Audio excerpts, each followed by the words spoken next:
இவங்க பல வருஷங்க கம்பெனி மூடினாலும் இவங்க குழந்தை குட்டிங்க பொழைக்கும். எங்களுக்கு 10 நாள் கம்பெனி மூடினாலும் எங்க குழந்தை குட்டிங்க உயிரை இழக்கும்.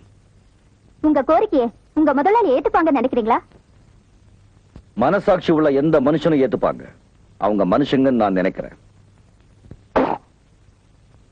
இன்னும் ஒரே ஒரு கொஸ்டின். நான் உங்க மனைவியை தூர்தர்ஷனுக்கு இன்டர்வியூ எடுக்கும் போது நான் நம்பர் 1 தான், என் புருஷன் தான் நம்பர் 2 சொல்லிருக்காங்க. அத பத்தி என்ன நினைக்கிறீங்க?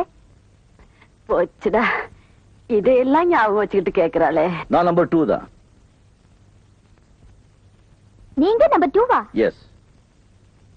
அப்போ உங்க மனைவி நம்பர் 1 நீங்க ஒத்துக்கிறீங்க? கண்டிப்பா. Thank you sir. ஒரு நிமிஷம். எஸ். நீங்க கேட்டுட்டீங்க, நான் இப்ப சில கேள்விங்க கேட்கிறேன்.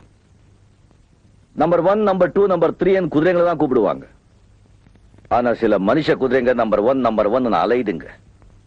இப்போ ஒரு குழந்தை கிட்ட 1 மிட்டாய் வேணுமா 2 மிட்டாய் வேணுமான்னு கேட்டா அந்த குழந்தை